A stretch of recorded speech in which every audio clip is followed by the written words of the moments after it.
வார்த்தைகளை விட மேலானது செய்கைகள்.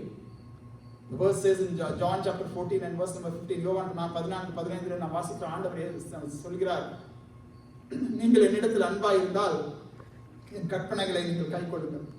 If you love me, you will keep my commandments. You will keep my commandments. That's more than just words. அது வார்த்தைகள் மாத்திரமல்ல, அது செய்கை, நம்முடைய கிரியைகள், நம்முடைய காரியங்கள், in our action. We often tell our spouses, Lord, I love you, I love you, love you, honey, I love you. No, but if you don't listen to them, if you don't obey them, if you don't show it in action, it's of no use. We need to show that in action. நம்ம கிரியைகளினால அவர்களுக்கு நம்முடைய அன்பை நாம் வெளிப்படுத்தணும். God also expresses like that. How do we express our love to God? தேவன் மேல் நாம் வைத்திருக்கிற அன்பை எவ்விதமாக நாம் வெளிப்படுத்தலாம்? முதலாவதாக அவருடைய பிரசன்னத்தை நாம் எப்பொழுதும் வாஞ்சிக்கிறவர்களாய் நாம் காணப்படாது. We can express our love by always seeking His presence. If you love someone, you always want to be close to them. அவர்களோடு கூட நீங்க எப்பவும் you want to spend more time with them. அவர்களோடு கூட நீங்க நேரத்தை நீங்க செலவழிக்க விரும்புவீங்க. உங்க கணவனோ மனைவியோ அல்லது பிள்ளைகளோ அல்லது பெற்றோரோ யாரை நீங்க ரொம்ப நேசிக்கிறீங்களோ அவங்களோடு கூட ரொம்ப நேரத்தை நீங்க செலவழிக்க பார்ப்பீங்க. Try to spend more time with them. Isn't it? அப்படிதானே இல்லையா? எல்லாரும் பேன் பார்க்குறீங்க. Of course, right? The more you love them, the more time you spend with them. You try to spend with them. That's how love works. God is like that. You need to spend more time with Him. You need to enjoy His presence. And சங்கீதக்காரன் சொல்கிறான், சங்கீதம் 27 Psalm chapter 27 and verse number 4, he says, one thing I have asked of the Lord, that I will seek after that I may dwell in the house of the Lord all the days of my life, to gaze upon the beauty of the Lord and to inquire in His temple. அவன் சொல்கிறான், கர்த்தரிடத்தில் ஒன்றை நான் கேட்டேன், அதையே நான் நாடுவேன். நான் கர்த்தருடைய மகிமையை பார்க்கும்படியாகவும் அவருடைய ஆலயத்தில் ஆராய்ச்சி செய்யும்படியாகவும் நான் என் ஜீவனுள்ள நாளெல்லாம் கர்த்தருடைய ஆலயத்தில் நான் தங்கியிருப்பதே நான் நாடுவேன். I am seeking to be at the house of the Lord, to dwell in the house of the Lord all the days of my life. Why? So that I can gaze upon the beauty of the Lord. கர்த்தருடைய மகிமையை நான் பார்க்கும்படியாக. அப்படிப்பட்ட ஒரு வாஞ்சை நமக்கு வேணும். அவனிடத்தில் வாஞ்சையா இருக்கிறபடியெல்லாம் என்று சொல்லும் பொழுது ஆண்டவருடைய பிரசன்னத்திலே நாம் எப்பொழுதும் நாம் இருக்க வேண்டும் என்கிற ஒரு வாஞ்சை. We need to have the desire to dwell in the presence of the Lord at all times. David didn't simply want God's blessings, God's gifts. He wanted God Himself. ஆண்டவர் நீரே எனக்கு வேணும், உங்களுடைய பிரசன்னத்துல நான் இருக்கும் பொழுது எல்லாமே எனக்கு நல்லபடியா நடக்கும். அதுதான் நம்ம ஒவ்வொருவரும் சொல்லணும். ஆண்டவரே உண்மையே எனக்கு நீர் தாரும், உங்களுடைய பிரசன்னத்துல நான் எப்பொழுதும் இருக்கும்படியாக கிருபை செய்யுங்க. நான் கர்த்தர் நமக்கு வீடுகளை தந்திருக்கிறார், ஆசீர்வாதங்களை தந்திருக்காங்க. அந்த வீட்டுல கர்த்தருடைய பிரசன்னம் இல்லைன்னு சொன்னா there's no blessing.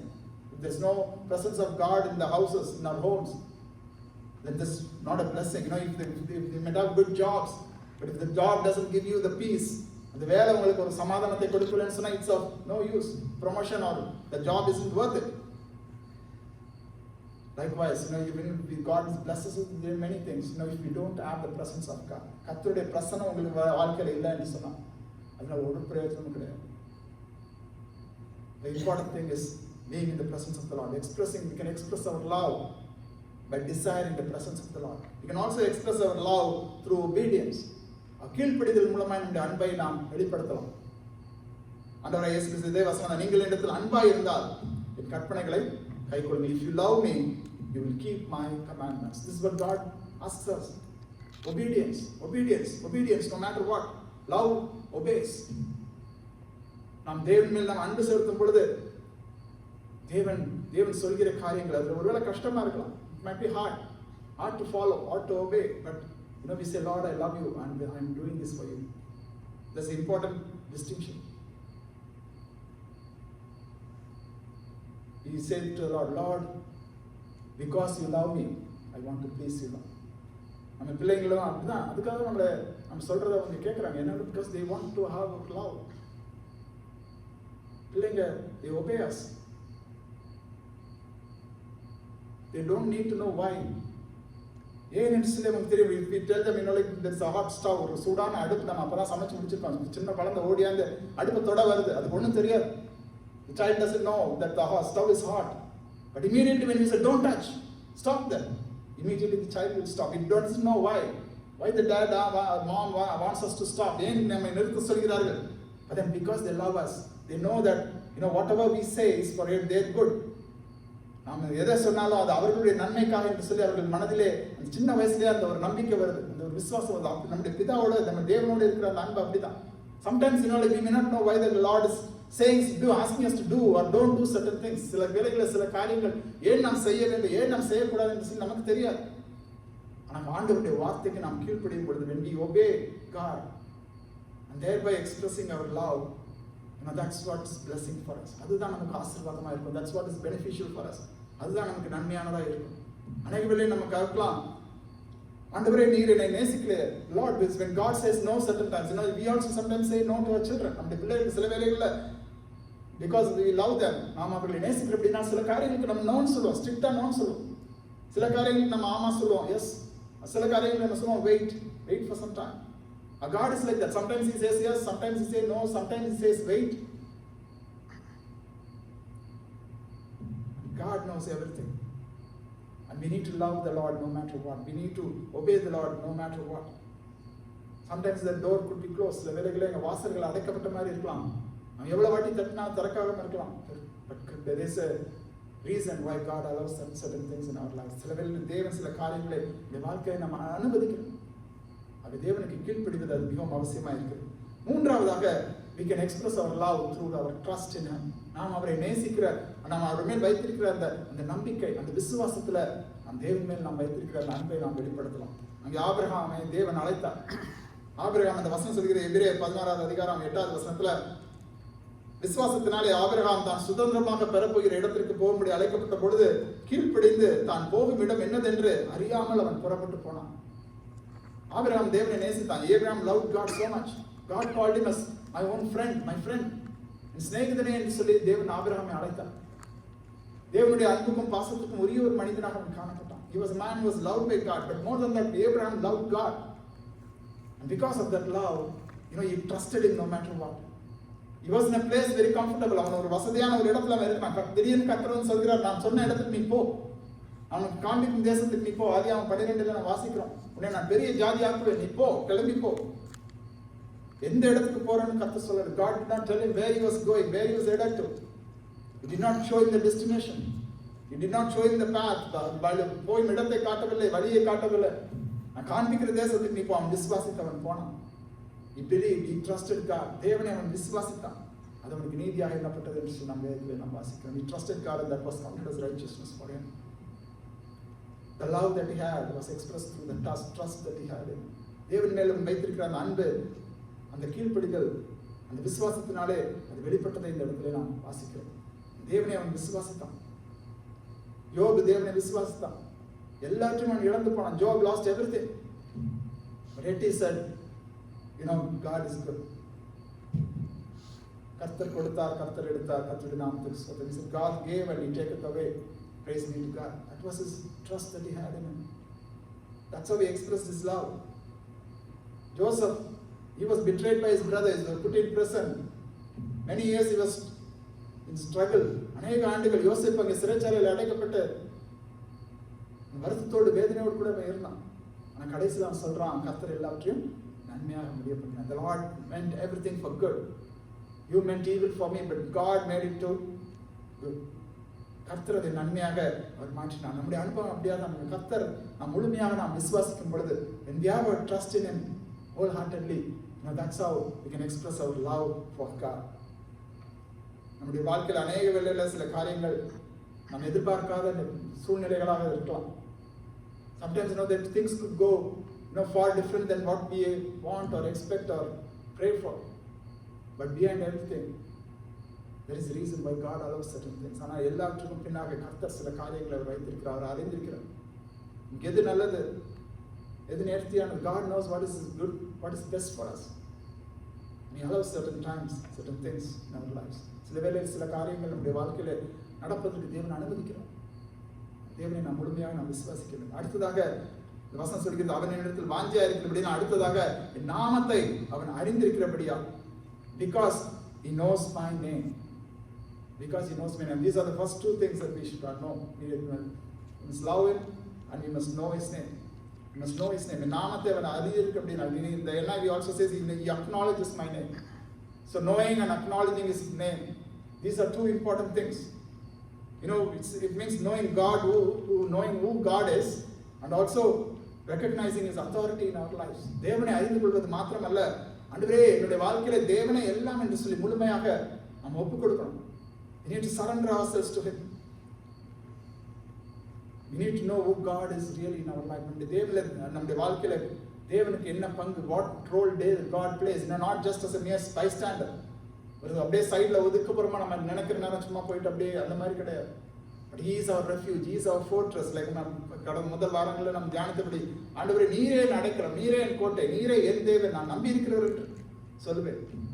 நீரே என்னை போஷிக்கிறவர், நீரே என்னை போதிக்கிறவர், நீரே என்னை பாதுகாக்கிறவர், நீரே என்னை பராமரிக்கிறவர். Lord, you are my healer, you are my protector, you are my provider. You need to know who God is in your life. உங்களுடைய வாழ்க்கையில் தேவன் யார் என்று சொல்லி நீங்கள் அறிந்து கொள்ள வேண்டும். என் நாமத்தை அவன் அறிந்திருக்கிறபடியா, என் நாமத்தை அவன் அறிந்திருக்கிறபடியா. அந்த குறித்து நான் யோசித்த வேளையிலே ஆகார் ஒரு அருமையான ஒரு எக்ஸாம்பிள். இந்த வேதத்தில், இந்த பைபிள், ஆகார் ஆதியாகமத்தை நாம் வாசிக்கிறோம். அங்கே ஆபிரகாமுக்கு ஒரு குழந்தை இல்லை என்று சொல்லி அங்கே சாராள் தன்னுடைய வேலைக்காரியை ஆபிரகாமுக்கு கொடுக்கிறாள். அவள் மூலமா என் சந்ததி உண்டாகட்டும். Sarah gives Agar to Abraham, saying, through her may my house be built, may my home be built, may I have children. But then when Agar flees Abraham, முதல் அந்த 13வது அதிகாரத்தில் நாம் வாசிக்கிறோம், அவள் ஓடி போகிறாள். ஓடி போகிறவர்களே வனாந்திரத்தில் தேவன் அவரை சந்தித்தார் என்று சொல்லி நாம் வாசிக்கிறோம். இந்த wilderness God meets her and she gives the Lord a wonderful name. அங்கே அருமையாக தேவனுக்கு ஒரு பெயரை அவள் கொடுக்கிறதை நாம் பார்க்கலாம். தேவனை முதலாக அவர் நாமத்தை அறிந்தபடி அவர் சொல்ல, நாங்கள் நீர் என்னை காண்கிற தேவன் கர்த்தாவே. She thought that nobody was seeing him, nobody has seen her, nobody cares for her. யாரும் தன்னை குறித்து அக்கறை இல்லை, யாரும் என்னை விசாரிக்கிறது யாரும் இல்லை. ஆண்டவருக்கு ஏற்கனவே தெரியும், அங்கே சாரா மூலமா தான் அங்கே ஆபிரகாமுக்கு ஈசாக்கு பிறகு போகிறான், அதன் மூலமா தான் ஆண்டவராக இயேசு கிறிஸ்து வரப்போகிறார். Everything was God knows already, but even this Agar believed in God and she knew the name of the Lord. இந்த ஆகார் தேவனை அவள் விசுவாசித்தாள், தேவனை அறிந்திருந்தாள், அவருடைய நாமத்தை அறிந்திருந்தாள். ஆகவே தான் தேவன் அவளுக்காகவும் ஒரு திட்டத்தை தேவன் ஏற்படுத்தினார். God even appointed a plan for her because she knew His name, she acknowledged His name. அவள் சொல்லி, ஆண்டவரே நீர் என்னை காண்கிற ஒரு தேவன் கர்த்தாவே. Lord, you are a Lord who sees me, you are a God of seeing. In Genesis chapter 16 and verse number 13, she says that I have seen the one who sees me. என்னை காண்கிறவரை நானும் இவ்விடத்தில் கண்டேன் அல்லவா என்று சொல்லி தன்னோட பேசின கர்த்தருக்கு நீர் என்னை காண்கிற தேவன் என்று சொல்லி அவர் பேரிட்டார். எவ்வளவு அருமையான ஒரு சம்பவம். எந்த ஒரு நம்பிக்கையும் இல்லை. She had no hope. She was fleeing Abraham with a child in her womb. தன் வயிற்றில் ஒரு குழந்தையை சுமந்து கொண்டு அவள் ஓடி போகிறாள். என்ன செய்ய போறாள், எதிர்காலத்தில் என்ன செய்ய, what is she going to do in the future? She had no idea, no clue where to go, who is my refuge, who is my fortress. But then she had my God. She had that connection, that relationship with God as my God. என்னுடைய தேவன் என்று சொல்லி தேவனோடு கூட அவள் மேல் வைத்திருந்த அந்த நம்பிக்கை, அந்த விசுவாசம், அந்த அன்பு, அந்த வாஞ்சை, the love that she had for God. And she is the first one who gave the Lord a name. கர்த்தருக்கு முதலாக வேதத்தில் பெயரை கொடுத்தது அவள்தான். இந்த இடத்துல நீர் என்னை காண்கிற தேவன், El Roi. You are a God who sees me, God of seeing. அருமையான ஒரு பெயரை அந்த இடத்துல அவர் சூட்டுகிறார். When everyone else overlooked her, God saw her. When people rejected her, God saw her. மற்றவர்கள் எல்லாம் அவளை தள்ளிவிட்ட வேளையிலே, அவளை ஒதுக்கிவிட்ட வேளையிலே, அவளை விரட்டி விட்ட வேளையிலே தேவன் அவளை பார்த்தார். அவள் அங்கலாய்ப்பை பார்த்தார், அவள் கண்ணீரை பார்த்தார். அதுதான் அவர் சொல்கிறார், நீர் என்னை காண்கிற ஒரு தேவன். தனிமையில இருந்த அவளுக்கு ஆண்டவர் சொன்னார், நான் உனக்கு துணையாக இருக்கிறேன். God said, no, you are not alone. I am there with you. I'll be by your side. What an amazing God we have. This is what happens to those who love God and those who know His name. அவருடைய நாமத்தை அறிந்திருக்கிறவர்களுக்கு தேவன் கொடுக்கிற விசேஷித்த சிலாக்கியம் இதுதான். அதை தொடர்ந்து இந்த அதிகாரத்தில், இந்த வசனங்களிலே நாம் தேவன் எவ்விதமாக நமக்கு பதில் அளிக்கிறார். What are the responses of God? How does God respond to those who love Him? How does God respond to those who knows and acknowledges His name? So first and foremost, the verse says, I will deliver him. The Lord Himself speaking these things. Until now, it was David who was speaking. And 13வது வசனத்து வரைக்கும் இங்க பாத்தீங்கன்னா தாவீது பேசுற மாதிரியே தான் இருக்குது. தாவீது Moses யார் எழுதினது தெரியல. அவங்க சொன்ன மாதிரி இருக்குது. ஆனா அவர் உன்னை தனது சிறுகளால் மூடுவார், அவர் செட்டைகளின் கீழே அடைக்கலம் புகுவாய் என்று சொல்லி அங்கே சொல்லப்பட்டிருக்கு. ஆனா இங்க நீங்க 14வது வசனத்துல இருந்து பாத்தீங்கன்னா, அவன் என்னிடத்தில் வாஞ்சியா இருக்கிறான். தேவனே பேசுகிறார். God himself speaks these verses, not Moses or not David. You know, in the verse number 4 it says he will cover, you know, it was in third, you know, but here it says God himself saying, I will deliver him, I will deliver him. நான் அவனை விடுவிப்பேன், அவனை விடுவிப்பேன். God is our deliverer. தேவன் நம்மை விடுவிக்கிற ஒரு தேவனாய் இருக்கிறார். வேதம் சொல்கிறது சங்கீதம் 34:19 நீதிமானுக்கு வரும் துன்பங்கள் அநேகமா இருக்கும், கர்த்தர் அவைகள் எல்லாவற்றிலும் நின்று அவனை விடுவிப்பார் என்று சொல்லி இந்த இடத்துல நாம் வாசிக்கிறோம். நீதிமானுக்கு வரும் துன்பங்கள் அநேகமா இருக்கும். The righteous may have many afflictions. The Bible doesn't say the righteous will not have any afflictions. The Bible says the righteous will have afflictions, many afflictions. நீதிமானுக்கு வரும் துன்பங்கள் அநேகமா இருக்கும், ஆனால் கர்த்தர் அவைகள் எல்லாவற்றிலும் நின்று அவனை விடுவிப்பார் என்று சொல்லி கருத்தை நாம் வாசிக்கிறோம். இதுதான் நம்முடைய ஆண்டவர் நமக்கு செய்கிற நன்மை. அவரை மேல் நாம் வாஞ்சியா இருக்கும் பொழுது, அவரை மேல் நாம் பற்றுதலாய் இருக்கும் பொழுது, அவருடைய நாமத்தை நாம் அறிந்து அதை அறிக்கையிடுகிறவர்களாய் நாம் இருக்கும் பொழுது, தேவன் நம்மை விடுவிக்கிற ஒரு தேவனாய் இருக்கிறார். வேதத்தில் அநேக சம்பவங்களை நாம் வாசிக்கலாம், சொல்லிக்கொண்டே போகலாம் கர்த்தர் விடுவித்த காரியங்கள். You can list a number of instances from the scriptures where the Lord was a deliverer, a powerful deliverer. From Genesis to Revelation, there are so many places God rescued people, delivered people from impossible situations. Even today we saw Singa Keviyo Sule Nerpo. Even in lion's den or even in the fiery furnace, God was able to deliver his people. And today God can deliver each and every one of us as well, no matter what struggles we face through. தானியேல் சொல்கிறான், அங்கே தேவன் தம் சிங்கங்களின் வாயை, தம்முடைய தூதர்களை அனுப்பி அதன் வாயை கட்டிவிட. God sent his angel and shut the lions' mouths. That's what Daniel says in Daniel chapter 6. And it's amazing, you know, when you continue to read that particular passage of the Daniel 6வது அதிகாரத்தை நீங்க வாசித்தீங்கன்னா, அங்கே தானியேல் மேல் தானியேலை குற்றம் சாட்டினவர்கள் அவர்கள் என்ன செய்கிறார்கள், அவர்கள் அந்த கெபியில போடப்படும் பொழுது அவங்க கீழே தரையில விடுறதுக்கு முன்னாடி, the verse says like even before they reach the ground, the lions just attacked them and killed them. That's what it says. But for Daniel, you know, there was a special protection, special deliverance that the Lord provided. ஆனா தானியேலுக்கு ஒரு சிறப்பு பாதுகாப்பை தேவன் அங்கே கொடுத்ததை நாம் பார்க்கலாம். சிலர் சொல்லலாம் அந்த சிங்கங்கள்லாம் கலெக்ட் சிங்கங்கள், they were all very old lions. அதுக்காக தான் கர்த்தர் அங்கே குறிப்பாக எழுதியிருக்கிறார். Or not the lions, they were blind, that's why, you know, they were not able to see Daniel, or they could not smell him or whatever. No, nothing. Because the enemies, they know, the ones who put the complaint, the false complaint against Daniel, even before they reached the ground, the lions were able to attack them. So the lions were really strong and hungry and they were waiting for food. தானியேலை போட்ட உடனே நொறுக்கி சாப்பிட்டுருக்கலாம், ஆனா தானியேலை தேவன் அங்கே விடுவித்தார் என்று சொல்லி நாம் பார்க்கின்றோம். கர்த்தர் நம்மை காக்கிற ஒரு தேவனாய் இருக்கிறார். அடுத்ததாக தேவன் என்ன செய்கிறார், நம்மை உயர்ந்த அடைக்கலத்தில் வைக்கிற ஒரு தேவனாய் இருக்கிறார். The Lord, the verse says like this, அவனை உயர்ந்த அடைக்கலத்திலே நான் வைப்பேன். I will protect him, I will protect him. God places his people securely on high. God's security, you know, we read that multiple times, but this is just a reinforcement of the same theme. The protection of God, the security of God. தேவன் தருகிற பாதுகாப்பு, தேவனுடைய வல்லமை, he is our ultimate security. Our ultimate security is in God. தேவனே நமக்கு உயர்ந்த ஒரு பாதுகாப்பு. சங்கீதம் 121 7வது அதிகாரம் 7வது 8வது வசனங்களை நாம் வாசிக்கும்போது, Psalm chapter 121 and verse number 7 and 8, when we read it, it says, the Lord will keep you from all evil. He will keep your life. The Lord will keep you going out and you coming in from this day forth and forevermore. கர்த்தர் உன்னை எல்லா தீங்குக்கும் விலக்கி காப்பார். அவர் உன் ஆத்துமாவை காப்பார். கர்த்தர் உன் போக்கையும் உன் வரத்தையும் இது முதல் கொண்டு என்றென்றைக்கும் காப்பார். இஸ்ரவேலை காக்கிறவர் அவர் உறங்குகிறதில்ல, தூங்குகிறதில்லை. He who protects Israel, you know, does not sleep nor slumber. உறங்குகிறதும் இல்லை, தூங்குகிறதும் இல்லை.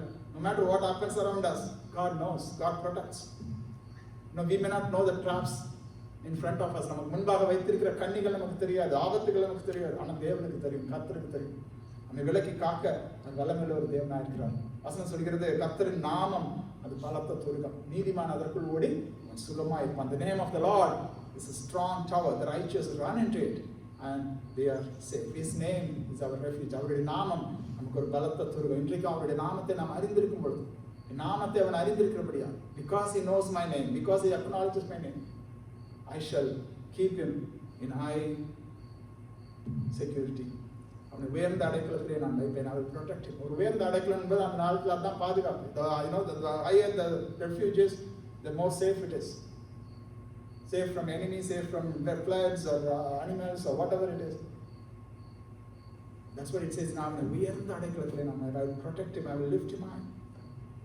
And I will protect him. And the third blessing the Lord, a promise that the Lord tells us is, I will answer him.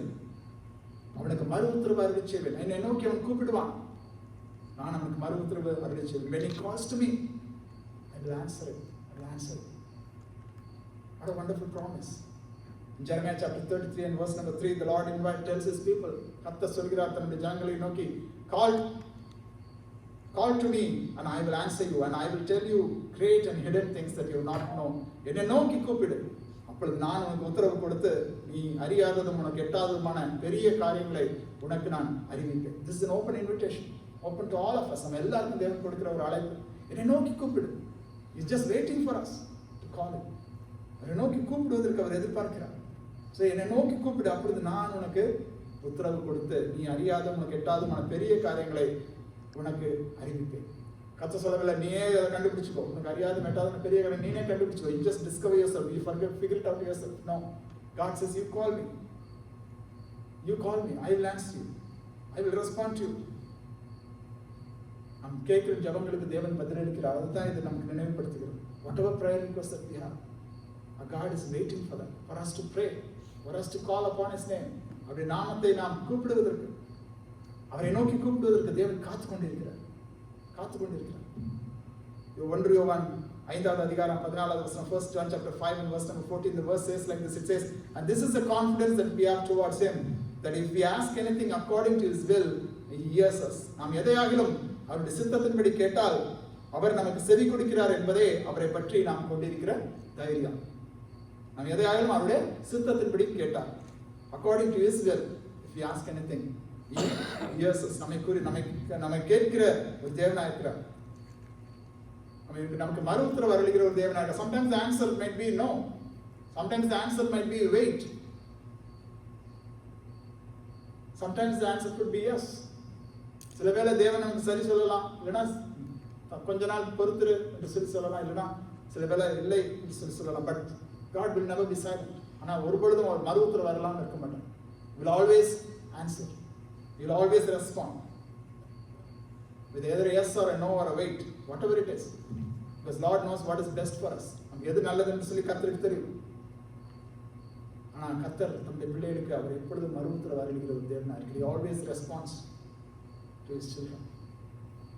The Lord Jesus himself said in Matthew chapter 7 and verse 7 to 8, he said, ask and it shall be given, seek and you shall find, knock and it will be open. கேளுங்கள் கொடுக்கப்படும், தட்டுங்கள் திறக்கப்படும், தேடுங்கள் கண்டடைவீர்கள். இன்றைக்கு நாம் கேட்கிறவர்களாக நாம் keep praying. ஒருவேளை நீங்க சில காரியங்களுக்காக ஜெபித்து அப்படியே சோர்ந்து போய் விட்டு அப்படியே விட்டுலாம் சில காரியங்களுக்காக விடாதீங்க. இடவிடாமல் நீங்க ஜெபம் பண்ணுங்க, சோர்ந்து போகாம ஜெபம் பண்ணுங்க. Don't stop because you haven't seen the answer. Don't give up because the door is there closed. கதவு மூடி இருக்கிறது, இன்னும் திறக்கல என்று சொல்லி தட்டு நிறுத்தாதீங்க. Don't stop knocking, keep praying. Don't abandon your faith. உங்கள் விசுவாசத்தை மங்க விடாதீர்கள். சோர்ந்து போகாமல் நீங்க ஜெபிக்கிறவர்களாய் நாம் காணப்பட வேண்டும். அடுத்ததாக வசனம் சொல்கிறது, ஆபத்தில் நானே அவனோடு இருந்து, அந்த வசனம் சொல்கிறது நான் அவனோடு இருந்து சொல்ல, நானே I will be with him in trouble. I will be with him in trouble. The verse doesn't say he will never be in trouble. அவன் ஆபத்துல இருக்கவே மாட்டான்னு சொல்லி வேற சொல்லல. அந்த வசனம் சொல்கிற ஆபத்து இருக்கும். There will be troubles, there will be dangers, but even in the danger I will be with him. That's the different thing. God's promises his presence, not a trouble free life. ஆபத்தே இல்லாத அல்லது சோதனையே வேதனையே இல்லாத ஒரு வாழ்க்கை இல்லை. அதே கர்த்தர் வாக்குத்தத்தம் பண்ணல. ஆனா ஆபத்து இருந்தாலும் ஆபத்தில் நான் அவனோடு இருப்பேன். In trouble I will be with him.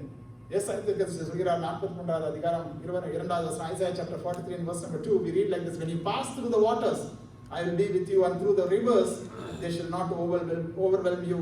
And when you walk through fire you shall not be burned, and the flame shall not consume you. நீ தண்ணீர்களை கடக்கும் பொழுது நான் உன்னோடு இருப்பேன், நீ ஆறுகளை கடக்கும் பொழுது அவைகள் உன்மேல் புரளுவதில்லை.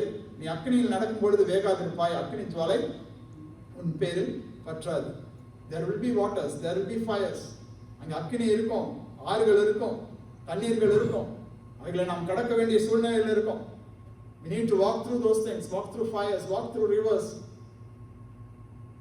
But the Lord says, I will be with you. கர்த்தர் சொல்கிறார், நான் உன்னோடு இருப்பேன். I will be with you. God has promised His presence with us. Even Jesus Christ in Matthew chapter 28 and verse number 20, கடைசி வசனம், மத்தேயு 28வது அதிகாரம், சீடர்களுக்கு கடைசியாக சொல்கிறார், இதோ உலகத்தின் முடிவு பரியந்த சகல நாட்களிலும் நான் உங்களோடு கூட இருக்கிறேன். And behold, I am with you always until the end of the age. Not just when we are like praying or when we are, the Lord says at all times, எப்பொழுதும், எல்லா நாட்களிலும், at all times, 24/7. Whether it's Monday or Tuesday or month end or month beginning or Sunday or at the church or at home or wherever we are, எங்க நம்ம இருந்தாலும் கர்த்தருடைய பிரசன்னம் நம்மை சூழ்ந்து கொண்டே இருக்கிறது. ஆபத்துகள் வரலாம், சோதனைகள் வரலாம், பிரச்சனைகள் வரலாம். கர்த்தருடைய பிரசன்னம் எப்பொழுதும் நம்மோடு கூட இருக்கிறது. ஆபத்தில் நான் அவனோடு இருந்து, அதை என்ன செய்கிறார் கர்த்தர்? அவனோடு இருந்து என்ன செய்கிறார்? அவனை தப்புவிக்கிறார். I will rescue him. I will rescue him. நம்ம ட்ரபிள்ல இருக்கும் பொழுது, நம்ம ஆபத்துல இருக்கும் பொழுது கர்த்தர் தூரத்துல நின்று பார்க்கிற ஒரு தேவன் அல்ல. அவர் நம்மோடு கூட இருக்கிற ஒரு தேவன். அதோடு கூட நம்மை காக்கிற ஒரு தேவனா இருக்கிறார். நம்மை தப்புவிக்கிற ஒரு தேவனா இருக்கிறார். இஸ்ரவேல் ஜனங்கள் இங்க வனாந்திரத்துல இருந்து அவங்க அந்த செங்கடல் அவர்களை தடையா இருந்தது. The front they had this Red Sea and the back they had the big army. பெரிய சேனை, எகிப்தியரின் சேனை அவர்களை மறுபடியும் பிடித்துக் கொண்டு போக வேண்டும் என்று சொல்லி அவர்கள் பின்னாடி நிற்கிறாங்க. என்ன செய்வதுன்னு தெரியல. ஆனால் கர்த்தர் அவர்களுக்கு மேகஸ்தம்பமாய் அக்னி ஸ்தம்பமாய் இந்த இடத்துல இருந்தார் என்று சொல்லி நாம் பார்க்கிறோம். இன்றைக்கு கர்த்தர் நம்மை தப்புவிக்க ஒரு பலமுள்ள ஒரு தேவனாய் இருக்கிறார். அங்கே அப்போஸ்தலனாகிய பவுல் எழுதும் பொழுது, கொரிந்திய சபைக்கு அவர் எழுதும் பொழுது அவர் சொல்கிறார், அப்படிப்பட்ட மரணத்தினின்றும் அவர் எங்களை தப்புவித்தார், இப்பொழுதும் தப்புவிக்கிறார், இன்னும் தப்புவிப்பார் என்று அவரை நாம் அங்கே இருக்கிறோம். Apostle Paul, when he writes to the Corinthian church, he says he delivers us, he delivered us from such a deadly peril, and he will deliver us. On him we have set our hope that he will deliver us again, the past, present and the future. கடந்த காலம், நிகழ்காலம், எதிர்காலம் எல்லாத்தையும் சொல்லிடுற. அவர் எங்களை தப்புவித்தார், தப்புவிக்கிறார், இன்னும் என்ன செய்கிறார்? தப்புவிப்பார். கடந்த காலங்களை நம்ம திரும்பி பார்க்கும்போது எத்தனை முறை கர்த்தர் நம்மை தப்பி வச்சிருக்கிறார். How many times the Lord has protected us? ஆபத்துகளிலிருந்து I can recall like 3 or 4 times in my life. I was about to drown one time and சில வேளை அப்படியே ஆத்துல நான் முழுக இருந்தேன். I was protected. And once I fell under a bus wheel. ஒரு பஸ்ஸுக்கு நம்ம I was in university. I was about to catch the train. அப்போ பஸ்ல தான் அங்கே வீட்டில் இருந்து அந்த bus railway station I had to travel. So me and my friend, we were taking the bus. And the friend was smart on a footboard line. The bus stop, we were late and we had to reach the station. So the bus was turning in a small curve. ஒரு சின்ன திருப்பத்தில் திரும்பிச்சு. அப்போ என்னோட friend, hey குதி குதி குதி இங்கே குதிச்சலாம் சொல்லிட்டான். He just jumped. And I jumped with the suitcase in my hand. I fell. தரையில் நான் விழுந்துட்டேன். அப்படியே பஸ் அந்த திருப்பத்தில் அப்படியே என்னோட I could feel that. The tire just rubbing over my back. நான் அந்த சட்டுன்னு நான் அந்த சூட்கேஸை எடுக்கிறதுக்கான அப்படின்னு I just jumped around. Now I asked a lead to pick up my suitcase. The bus wheels just touched my back and it went. Just that close. And once I was 5 or 6, I don't remember, I was about to fall into the waters in a sea. ஒரு கப்பலுக்கு அப்படியே ஒரு ferry. I just jumped from the ferry even before it stopped. And I was about to fall, and luckily somebody from the standing on the just held my hand and pulled me out. I can recall like so many times. And even our family, like we were saved from the bus accidents. Luckily, like God protected. So many times we can recall. And even recently, even in Canada, there was a carbon monoxide poisoning in our house. Midnight, 3 o'clock. We were all fast asleep, and the alarm was suddenly started going on. அந்த அலாம் திடீர்னு அடிக்க ஆரம்பிச்சது. நாங்களாம் நல்ல தூக்கத்தில் இருக்கோம். But suddenly we woke up because we didn't even hear the alarm. Because I think it was for malfunctioning or something like that. But suddenly we woke up. We saw the alarm and we were protected. Otherwise we would have perished. There's so many things we can keep listing and listing and listing. Even many of you would have stories like that. உங்கள் ஒவ்வொருத்தருக்கும் அப்படிப்பட்ட காரியங்கள் உங்களுடைய வாழ்க்கையில் நடந்திருக்கும். அதெல்லாம் நினைவில் வைத்துக்கொண்டு ஆண்டவரை எப்போ ஸ்தோத்திரீங்க. Just be thankful to the Lord. Recall those things. The Lord will protect me, preserve me. எங்களை தப்பித்தார், தப்பிவிக்கிறார், தப்பிவிப்பார். ஹல்லேலூயா. ஒவ்வொரு நாளும் இந்த ஆபத்தில் இருக்கும் பொழுது அந்த ஒரு வார்த்தையை நீங்கள் பற்றி கொடுத்துருங்க. எங்களை தப்பிவிக்கிற தேவன் ஒருவர் உண்டு. There is a God who delivers us, who rescues us. And not only that, he honors us. அந்த வசனம் சொல்கிறது, அவனை கனப்படுத்துவேன், அவனோடு இருந்து அவனை தப்புவித்து அவனை கனப்படுத்துவேன். I will honor him. வேதம் சொல்கிறது 1 சாமுவேல் 2வது அதிகாரம் 30வது வசனம், those who honor me I will honor. என்னை கனம் பண்ணுகிறவர்களை நான் கனம் பண்ணுவேன், என்னை அசட்டை பண்ணுகிறவர்கள் கனவீனப்படுவார்கள். We need to honor God. கர்த்தரை நாம் கனப்படுத்தும் பொழுது, கர்த்தரை நாம் அறிக்கையிட்டு அவரை நாம் மகிமைப்படுத்தும் பொழுது, எல்லாவற்றுக்கும் அவரை நாம் ஸ்தோத்திரிக்கும் பொழுது கர்த்தர் என்ன செய்கிறார்?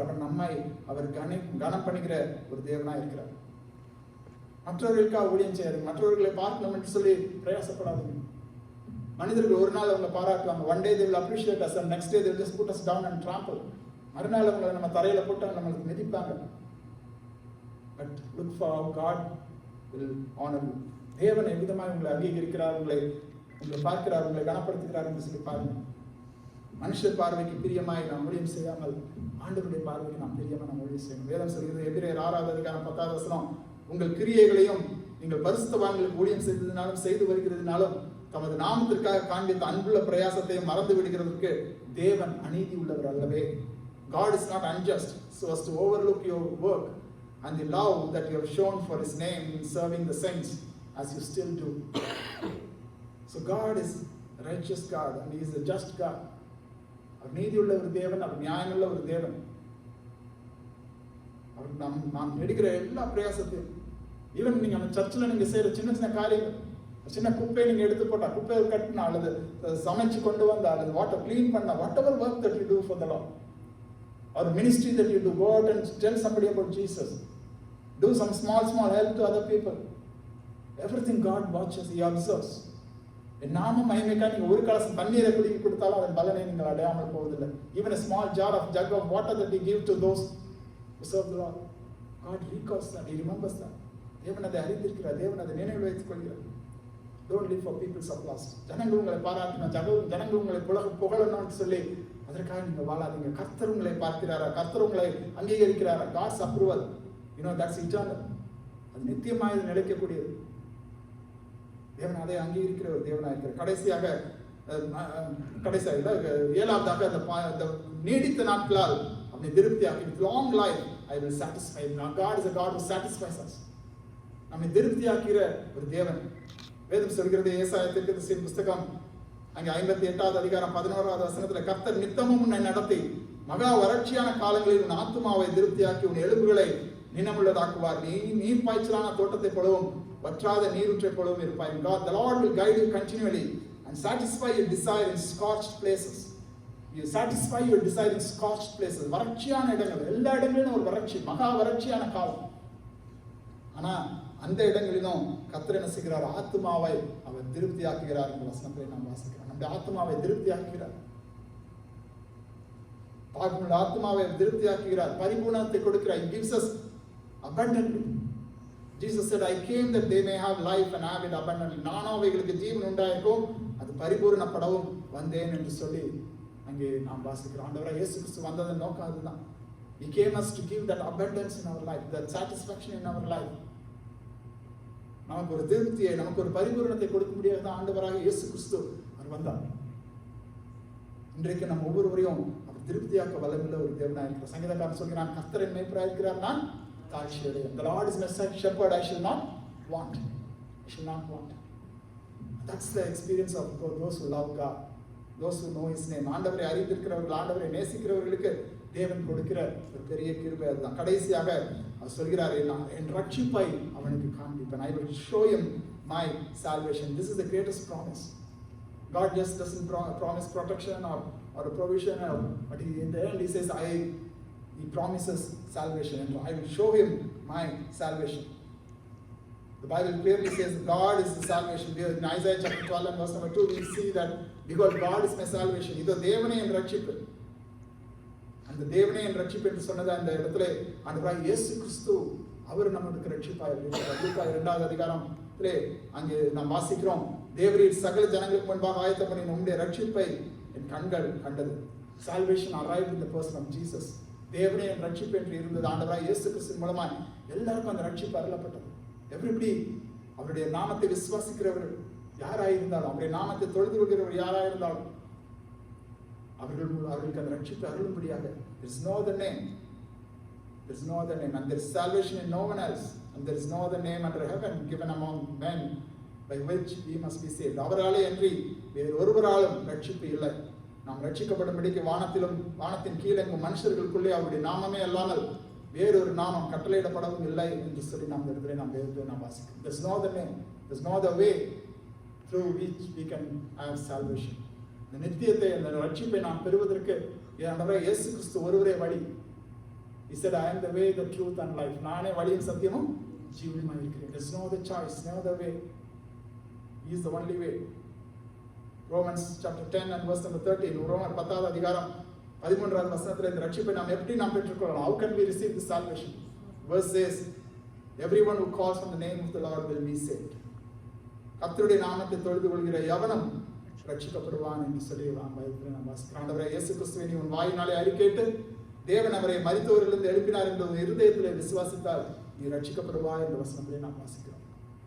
If you declare with your mouth that Jesus is Lord and believe in your heart that God raised him from the dead, you will be saved. Those who worship the Lord, those who call upon the name of the Lord, they will be saved. They will receive this salvation. That's why knowing his name matters. ஆண்டவருடைய நாமத்தை நாம் அறிந்திருக்கிறது அது மிகவும் அவசியம். அவர் மேல் அன்பாய் இருக்கிறது அவசியம். அவரை அறிக்கையிடுகிறது மிகவும் அவசியம். அவருடைய நாமத்தை அவரை நோக்கி கூப்பிடுவது மிகவும் அவசியம். Calling upon his name, acknowledging his name, knowing his name.